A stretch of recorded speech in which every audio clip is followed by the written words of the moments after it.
Dans un environnement marqué par 300 ans d'exploitation minière, les 7000 habitants de Los Anguel, dans le Pas-de-Calais, souffrent depuis la fermeture de ces derniers puits en 1986 d'une situation économique et sociale sinistrée.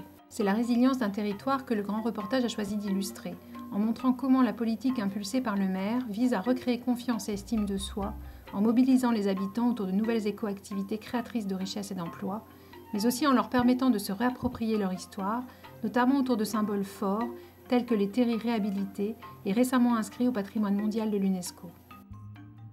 Ce qui caractérise notre commune, en fait, c'est d'incarner le modèle de développement d'hier, puisque la mine, c'était des énergies fossiles, ça se faisait au détriment de la santé des hommes. Ici, on mourait à 50 ans, c'était normal au fond de la mine. Ça se faisait au détriment du territoire, les pollutions. La mine était prédatrice du territoire et des hommes. Et moi, je suis arrivé maire en ayant finalement à gérer les séquelles de la non-durabilité de cette époque-là.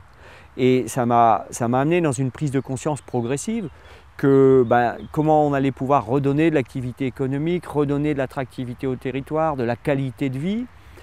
Finalement, c'était progressivement construire un mode de développement beaucoup plus durable en se posant la question des impacts sur l'écosystème, les humains, tout en recréant de la richesse, puisque ici, on est dans un secteur où il y a un taux de chômage très important.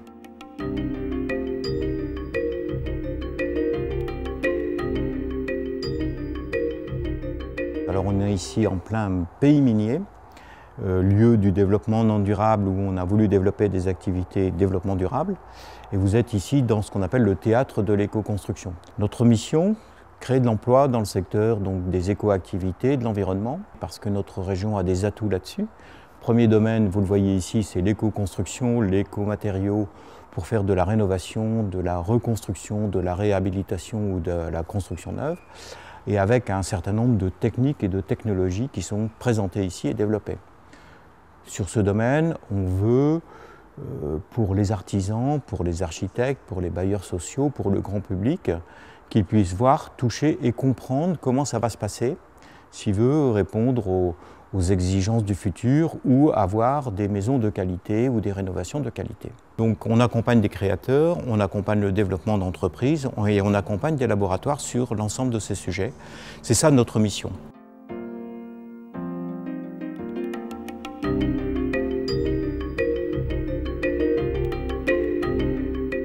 La plateforme LumiWatt a été créée il y a maintenant 3 ans pour faire la démonstration que le solaire photovoltaïque marchait dans notre région. Et on s'aperçoit qu'on produit à 10% près autant d'énergie qu'à Lyon. On va bientôt tester la possibilité d'alimenter sa propre maison en énergie uniquement par le solaire. Et donc on a les batteries, on a les capteurs solaires, on a les équipements et on va faire donc une première démonstration que vous pouvez fonctionner par l'énergie que vous captez la journée et c'est suffisant pour que votre maison soit autonome en électricité.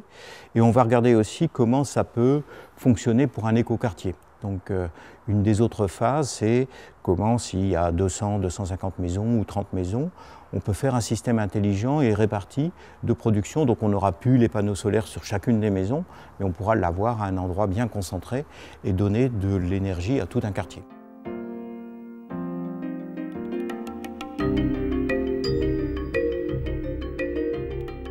La Fondation d'Auteuil s'est implantée sur le territoire de Los Anguel pour faire suite à son développement et à son manque de place sur ses structures de formation existantes. Et l'implantation correspond pleinement à l'envie d'Apprentis d'Auteuil d'assimiler au niveau de ses formations l'éco-construction et l'éco-rénovation. Les formations du bâtiment sont actuellement en pleine mutation.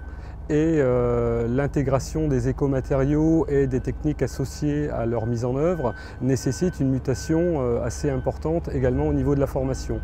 Donc le fait de venir à Los Anguel est en parfaite cohérence avec les différents projets qui sont menés sur la commune, notamment le chantier Ville Avenir qui a été vraiment pour nous l'élément déclencheur de notre arrivée sur le bassin de Los Anguel.